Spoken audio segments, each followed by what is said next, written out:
What's up, everyone? Deox Dex here, coming at you with Andrew again, and today he is profiling his Gem Knight FTK. I mean, this is a deck that he has played for a very long time, and he got a card that makes it more relevant, and he was pretty happy about that. Yeah, this card right here, the Gem Knight Phantom Core, or Phantom Quartz, I should say, absolutely give this deck everything that it needed to actually be able to do something in Link format. Because when Master Wolf 4 dropped, when Links dropped in the TCG, this deck could do next to nothing. It relied so much on spamming fusions on the board and just being able to get big beaters on the board to push through your opponent and get that battle damage per game. And with the Link mechanic, it just couldn't do that on a consistent basis. But with this card, it makes it all possible. It basically is Absorb Fusion, but without the downfalls of Absorb Fusion. And this is a deck that, along with Pendulum FTK, a lot of people call degenerate, and I completely understand why. But if a person would look at me and tell me that I'm trash or a scrub or whatever for playing this deck, you have to keep in mind, as Dylan said, I've played this deck for years and have absolutely loved this deck. And I absolutely love it for all the ties and connections it has with Steven Universe, because that's a show that Kenzie and I both love. So you have to think about it from this perspective. If you had a deck that you played for years and loved for years, but was just kind of a fun, casual rogue deck that wasn't really that good in the meta, and you get a card like this that makes it meta relevant, you'd play it no matter how degenerate it is. So that's kind of how I feel about it. Absolutely, when the next ban list drops, the hit that needs to happen is this card banned, because this is the whole reason the FTK is possible. Without this, and Gem Knights are basically a fair deck. They're just kind of a fair, fun, casual deck. But yeah, I mean, I absolutely love the deck, have fun with the deck, and people really underestimate too just how versatile the deck is. Obviously its main thing is the FTK, but I've won a lot of games making True Cannonball Calamities with 2 Master Diamonds. I've been able to break through a couple negates and be able to battle damage OTK. This deck just gains a lot of advantage when it gets going and can do a lot of neat things. So. And Kenzie is his fiance, ladies and gentlemen, in case any of you were wondering. Alright, so enough of the rambling, we'll get started with the deck profile. For the Gem Monsters, 3 Gem Armadillo.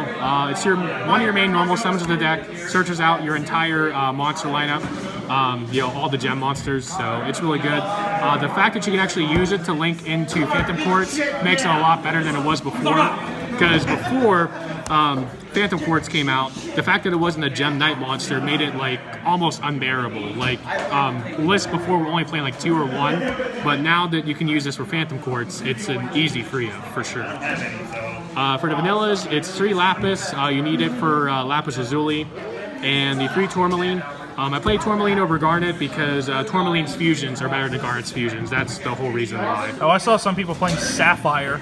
Yeah, Sapphire is definitely an option too. Aquamarine's a cool fusion, but I prefer Tourmaline. Prismara can pop face-up cards, and then Topaz has a really cool effect if you copy it with Master Diamond. I've actually pulled off a couple battle damage OTKs with that, so that's the whole reason I play it. Next, the cards that recycle back to vanillas, the free Lazuli and the free Obsidian. Pretty standard there. You don't play any less. The 1 Crystal Rose, I go back and forth on 1 or 2 of this card. You really only need 1. It can kind of suck if you vanish off Desires or dead draw it when you want to add off a Block Dragon, but yeah, I mean, for now it's at 1. It's an amazing card. It's a key part of your OTK a lot of the times.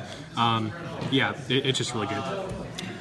Then the MVP, Block Dragon. This is your main essential card that you need for the OTK. You basically can't do the OTK, the FTK without this card. And the fact that you can also summon this and just sit on this as a nice defensive monster that's hard to get over is really good as well. Trickstars actually have a hard time getting over this bad boy. It's kind of crazy. So Trickstars have a hard time with anything with big stats, though. Yeah, so Block Dragon's just a real amazing card. It also makes Zeus Stun still viable. Yeah. So, yeah, Block Dragon.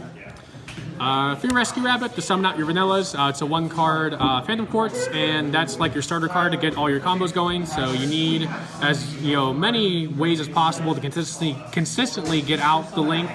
So Rescue Rabbit's one of those cards you have to play to get there. Surprised we haven't seen much of Dino Rabbit since it came back. Yeah, but other Dino decks have been doing pretty good. That is true. Then for the hand traps, we had room for 4, so 3 Ogre and 1 Ash. I played this at a recent OTS event, and Chris Thorne let me borrow a second Ash that I had to give back to him. So I would definitely play 2 and 2. Although, I believe on Friday the newest Super Editions, what's the newest set? The Extreme Force.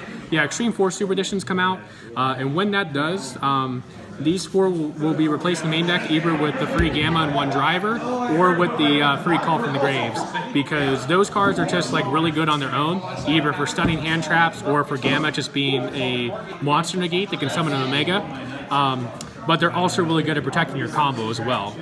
So yeah, for now we have the free Ogre and 1 Ash because I only own the 1, but they'll definitely be getting replaced for either Call from the Grave or Gamma. I'll definitely be maining 1 and siding the other for sure. So that's the monsters. Spells, free Gem Knight Fusion, free Brilliant Fusion, pretty standard. The most basic FTK with this deck is just Brilliant Fusion plus any gem monster, including Gem Armadillo. That's kind of insane. A lot of people say that Brilliant Fusion needs to be hit for this deck to just go out of relevance, but I would say over half the time when I pull off my FTKs, it's actually without Brilliant Fusion, which is crazy. Brilliant Fusion is still a really good card though. I mean, it could easily get hit still, but yeah, I mean, Brilliant Fusion's good. It's another way to access Block Dragon, but you don't always need it for the FTK. Next, your Unexpected Die. Again, another way to just spam a monster on board to help you get to your link. So yeah, play Deck 3. building purposes. Yep. 2 Pot Desires, extra consistency. It's a combo deck. You play mostly 3 Obs, so it's an easy choice. 1 Obs, 1 Foolish Burial, another way to access Block Dragon. 1 Monster Reborn and 1 Soul Charge. These in theory are like basically another Unexpected Die to help you get another monster on board in a pinch if you have one of those weird hands to where you just need that 1 more card to get you to your combo plays, or like if your combo gets ogred at some point, like the Master Diamond or the Link monster gets ogred, you can potentially recover back with like a Monster Reborn or Soul Charge, so they're really good. That's really good. So 40 card main deck, extra 2 Phantom Courts. Yeah, you definitely need 2. Again, if the first one gets ogred, you can easily go into the second one. That's Bay. 1 Mrs. Radiant and the 1 Deco Talker. For the FTK, you go into either Mrs. or Deco Talker in the opposite zone, just to basically free up an extra monster zone, or not an extra monster zone, but like a pointer to make an extra deck monster. So that's a key thing. Plus, you know, all your Gem Knights are herbs, so this can really help with OTKs, and Deco Talker is just a decent link. It's always has been. For the gems, 2 Lady Lapis Lazuli and 2 Master Diamonds. You only need 2 of each for the FTK. I previously thought you need 3, but you really only need 2. And then the 1 Lady Brilliant Diamond, Lady Brilliant Diamond. It's another key part of your FTK. You summon this off of your link and then tribute it to summon the Master Diamond, so that you have the Lady Brilliant engraved to banish to summon Crystal Rose. So that's really good. Plus, it's a 3,400 attack on its own, and it can summon any Gem Knight from the extra deck. So that could be really good in the pinch. 2 Zirconia, easiest one to make. It's a nice 2,900 beater. You can make it with Block Dragon. You can make it with Gem Armadillo, so it's really good. 1 Prismara, and then the 1 Topaz. These are what you can make with your Prismara. And then the 1 Seraph Knight in case you need an extra normal summon if you open with both, say, Gem Armadillo and Rescue Rabbit, which happens sometimes. And then the 1 True King of all Calamities. If basically, this is for situations where you have everything for your FTK but Block Dragon. In those instances, you can still make like your Lady Lapis Lazuli and 2 Master Diamonds and burn for like anywhere from 4,000 to 6,000 damage. And then, at the end of it, overlay your 2 level 9 Master Diamonds into this. And every time I've done that, it's won me the game because True King of all Calamities is just that good. It's insane. It's disgusting. So that's the extra deck. The side, we have the 2 Denko. This is here for set 4, set 5 decks. Those are kind of scary for this deck to deal with. So Denko is one of your best ways to deal with that. I definitely would play Hey True Nate if I had those. Well, I have those now, but I didn't have those at the time. But yeah, for now, Denkos, they're light. It's Thunder as well, so it has some synergy. Only owned the 1 Draw Unlock, so it's just kind of in here to fill side deck space. I definitely need to tweak this. I got a play set of supers if you're interested. I might be, but yeah, Drolls, it's good. Hashtag dank deals. So Kaiju Package, Gamma Seal, Kamunguous, Jizukiru, and Slumber. There's so many, like this has always been good. Going second, it's really helped me like get over disgusting boards and still be able to OTK past them. I myself prefer Radiant over Jizukiru, but I can see the reasoning behind it. Yeah, just a little bit of extra damage, Yeah. Free Cosmic Cyclone, really good against like the True Draco matchup for getting rid of their spells and traps. Good against most things right now. Dark Hole Murgeki for, again, going second, board wipes. Standard board wipes. And then for when you're forced to go first, Three-Dimensional Barrier for really just about any deck right now. I mean, obviously not Trick Stars, but most everything else, like they Pendulum Summon, they Fusion Summon, they Synchro, they Xyz, they whatever. Anything invoked, anything pendulum. Yeah. Name it. So this can just be a whole like shut off for a deck for one turn to buy you time to potentially like just blow through them in OTK the next turn. One little fun fact: when this card was coming out, at first thought it was a continuous trap. Really? Yeah, when it was first coming out, I actually did think it was a continuous trap. Be great. That's crazy. I was previously playing like the Solemn Brigade in here, but I think D-Barrier is just better right now because it hits most of the decks right now, and it's just a blanket like you can just shut off a whole turn with this card compared to like Strike and Warning that only hit one card, if that makes sense.